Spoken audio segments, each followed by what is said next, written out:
Hari ini kita akan belajar kembali kebenaran firman Tuhan. Kita hidup di dunia ini, persoalan hidup kita itu sekitar paling masalah makan, masalah minum, masalah pakaian, masalah rumah, tempat tinggal. Selebihnya itu adalah kebutuhan-kebutuhan yang tidak terlalu penting. Sebenarnya banyak orang menghabiskan waktunya hanya untuk mengumpulkan harta. Sampai hari ini mereka bekerja mati-matian hanya mengumpulkan harta dan untuk memenuhi kebutuhan-kebutuhan yang lain, termasuk kebutuhan sekunder yang nggak terlalu penting. Tapi rata-rata orang bekerja untuk memenuhi kebutuhan yang primer. Kebutuhannya apa? Ya makan, minum, sandang, papan, pangan. Sampai ada orang begitu struggle untuk makan pun itu berat sampai hari ini. Ada orang yang memang benar-benar sedang diberkati juga ada. Tergantung kondisimu. Hari ini, hari yang kondisi diberkati, ada kondisi yang lagi babak belur. Semuanya ada musimnya setiap orang itu. Tapi persoalan manusia nggak lebih dari itu.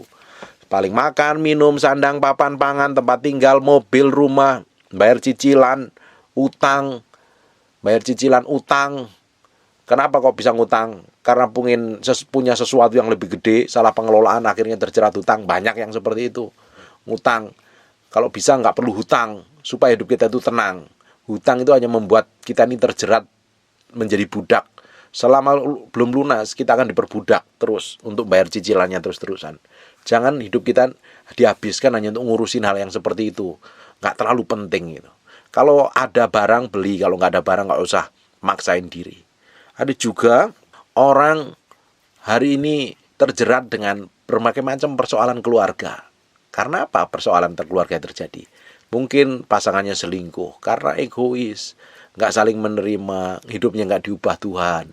Sekitar persoalan orang Kristen adalah masalah sandang, papan, pangan, masalah pekerjaan, masalah usaha, masalah keuangan, masalah keluarga.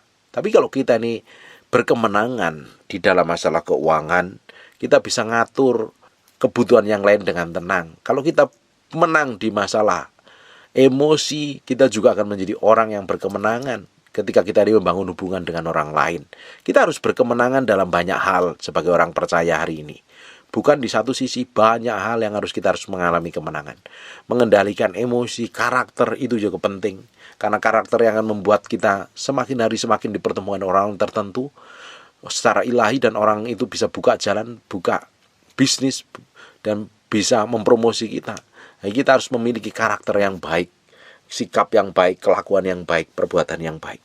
Nah, setiap orang percaya harus mengalami kemenangan dalam banyak hal. Masalah keuangan kita harus menang. Masalah ngontrol karakter dan emosi kita harus menang. Masalah emosi kita ini juga harus menang. Kalau enggak, nanti kamu gegeran terus, ribut dengan pasanganmu, nanti ketemu masalah yang baru. Masalah tanggung jawab pekerjaan kita juga harus menang, supaya dari pekerjaan kita itu dipromosi dan jadi berkat. Karena dari apa yang kita kerjakan hari ini, yang Tuhan percayakan hari ini, dari sanalah Tuhan akan berkatin kita. Tuhan akan buka jalan, Tuhan akan cukupin semua kebutuhan kita. Makanya jadi orang Kristen harus bertanggung jawab. Nggak boleh pelin-pelan, nggak boleh sembarangan. Maka hari ini, kalau engkau sedang ngalami masa-masa yang ruwet tadi, masalah keuanganmu lagi kacau, usahamu lagi babak belur, keluargamu lagi dihitung canduk karena banyak orang lagi digugat cerai, di pengadilan bahkan udah cerai, ada yang bisnisnya lagi terombang-ambing, nggak tahu lagi ke depannya mau makan apa, mau usaha apa, apalagi ditakut-takutin 2023, 2024, kondisi susah. Dengerin baik-baik. Kalau engkau dikuasai kekhawatiran terus-terusan, tidak akan menambahkan apa-apa dalam hidupmu. Engkau malah tambah kacau. Engkau bukan malah tenang, kamu malah tambah ruwet. Makanya di Filipi 4 ayat yang ke-6 ngomong begini nih, janganlah hendaknya kamu khawatir tentang apapun juga. Kita nggak boleh khawatir tentang apapun juga. Kenapa kok kita nggak khawatir? Karena ada Tuhan yang menyertai kita. Karena ada Tuhan yang berjalan di depan kita. Karena kita kenal Tuhan Allah pencipta langit dan bumi, yang mengendalikan bumi dan segala isinya, termasuk manusia di dalamnya. Apa yang kita perlu khawatirkan? Makanya Tuhan ngomong, janganlah kamu khawatir tentang apapun juga. Tapi kalau khawatir, nyatakanlah dalam segala hal keinginan kita, kepada Allah dalam doa dan permohonan dan ucapan syukur. Bukan malah mikirin masalah, bukan malah ngeruwet, bukan malah mikir yang aneh-aneh, tetapi kita harus berdoa, mohon sama Tuhan, dan mengucap syukur. Biar Tuhan sendiri yang take care semuanya. Bagian kita lakukan. Kita berdoa. Kalau kita ngadepin masalah yang ruwet, yang butuh mujizat, butuh pertolongan surga, kita sendiri nggak bisa lakukan, kita berdoa, kita berharap sama Tuhan. Kita cari Tuhan sungguh-sungguh. Supaya apa? Kalau kita cari Tuhan, kalau kita nyembah Tuhan, kita berdoa dan kita banyak mengucap syukur, ayat yang ketujuhnya, maka damai sejahtera Allah melampaui segala akal akan memelihara hati dan pikiranmu dalam Kristus.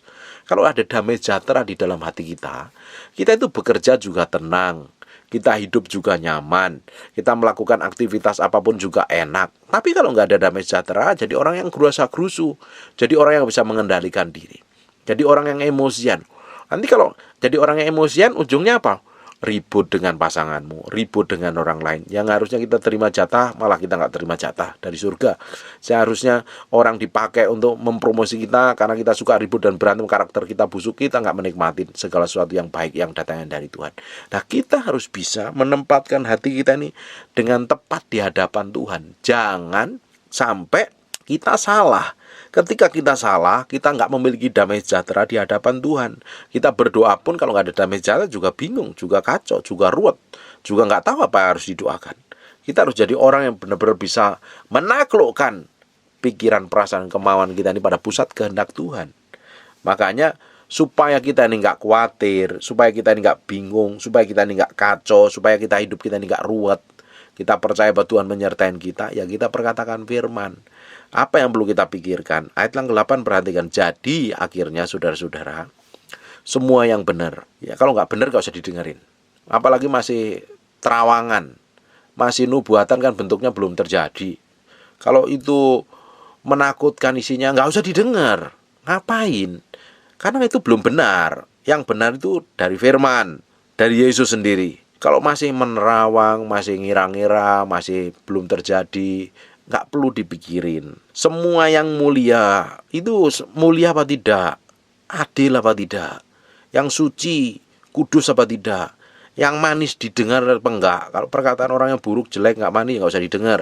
Semua yang sedap didengar, semua yang disebut kebajikan dan patut dipuji, kita disuruh mikirin semuanya itu.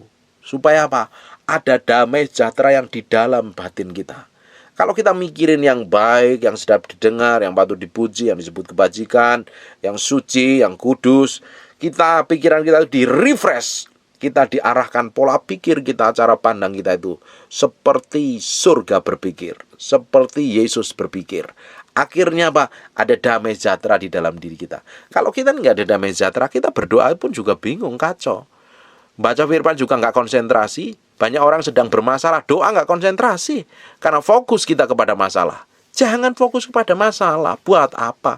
Yesus yang jadi center, jadi pusatnya, yang harusnya mata, hati, pikiran, perasaan kita itu fokusnya kepada Yesus sebagai pusatnya. Bukan masalah, bukan persoalan, bukan kejadian. Nggak usah khawatir apapun itu. Loh Pak, bagaimana nggak khawatir? Oh, besok saya mau makan apa aja saya nggak tahu. Bisnis saya hancur, saya digugat cerai, suami saya selingkuh, bertahun-tahun belum balik, kelakuannya tambah jahat, kasar Pak. Hatimu di mana sekarang? Di kekhawatiran, di kekacauan, atau di janji Tuhan? Yang kita fokus pada janji Tuhan. Yang kita pikirkan adalah janji Tuhan, bukan masalahnya, bukan jalan keluarnya. Kalau kamu nggak tahu jalan keluar, jangan dipikirin. Jalan keluar itu urusannya Tuhan. Bagian kita itu melakukan step by step nih. Apa yang kita harus lakukan sesuai dengan firman? Apa nih yang saya harus putuskan sesuai dengan firman? Apa yang saya harus perbuat sesuai firman? Lakukan yang step by step itu. Keputusan akhirnya itu pada Tuhan. Kehendak Tuhan. Kita lakukan bagian kita. Kita kerjakan yang menjadi bagian kita. Kita akan melihat bagian Tuhan. Tuhan akan lakukan. Tuhan sendiri akan bikin breakthrough. Tuhan sendiri akan bikin promosi. Tuhan sendiri akan buka jalan. Tuhan sendiri akan buka berkat melimpah dalam kehidupan kita. Di Matius pasal yang ke-6 ayat 25, ini saya pernah bahas, Bapak Ibu bisa cari di YouTube. Karena itu aku berkata kepadamu, janganlah khawatir akan hidupmu, akan apa yang hendak kamu makan, apa yang hendak kamu minum. Jangan khawatir pula akan tubuhmu, akan apa yang hendak kamu pakai. Bukankah hidup ini lebih penting daripada makanan, dan tubuh itu lebih penting daripada pakaian? Yang paling penting itu ternyata tubuhmu sendiri. Hatimu, pikiranmu, perasaanmu, kemauanmu, kehendakmu, dan manusia rohmu itu yang lebih penting dari sekedar makan, minum, pakai baju apa, tinggal di mana. Kalau kita ini bisa bereskan hati kita ini di hadapan Tuhan, benar dulu nih fokusnya kepada Tuhan, bukan fokus kepada apa yang kita pikir, apa yang kita makan, apa yang kita mau, apa yang kita lakukan.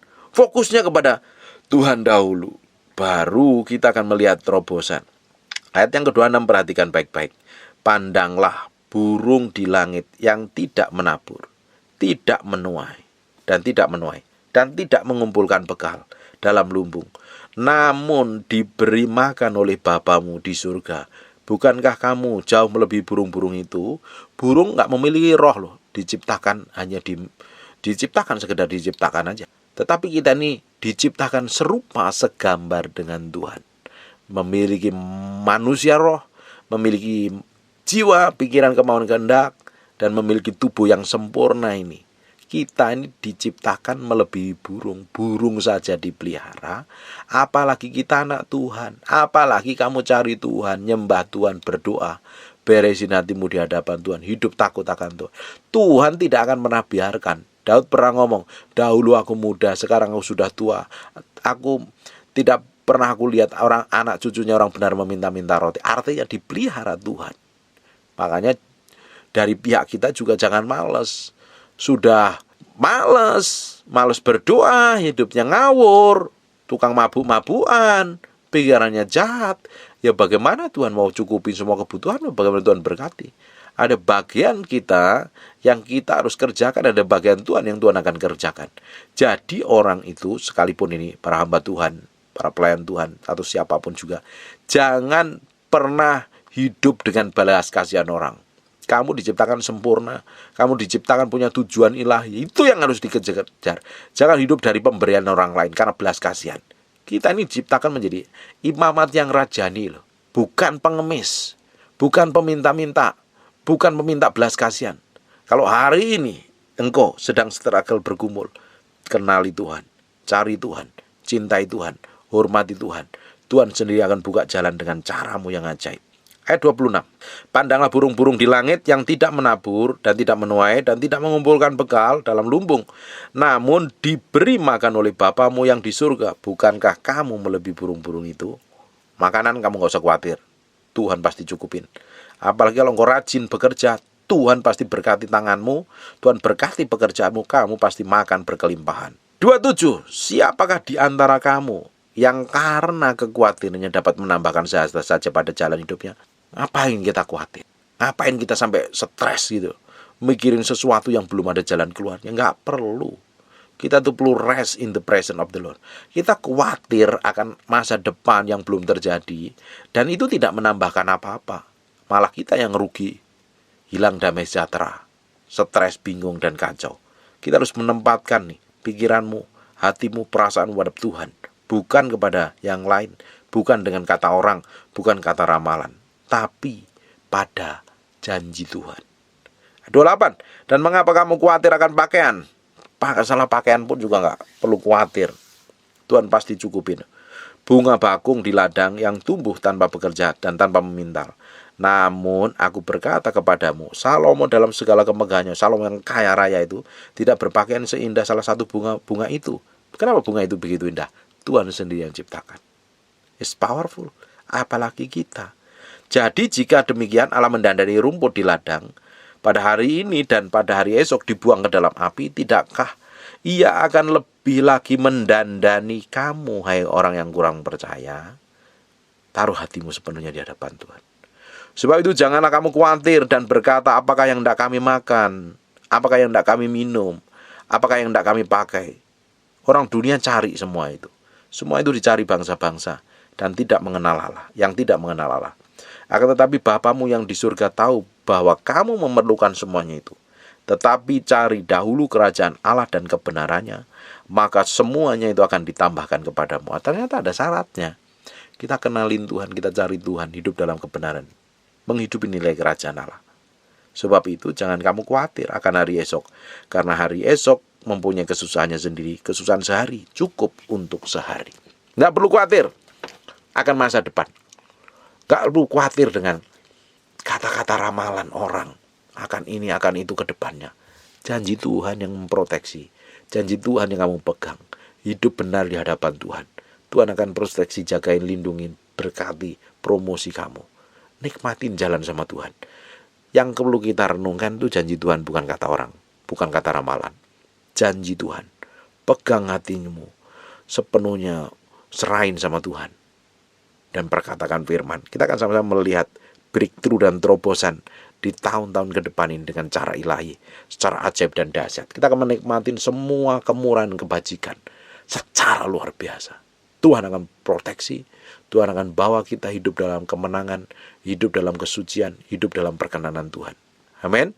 Tutup matamu, tutup Alkitab, kita berdoa. Bapa, terima kasih buat firman-Mu. Kami meteraikan firman dengan darah anak domba Allah.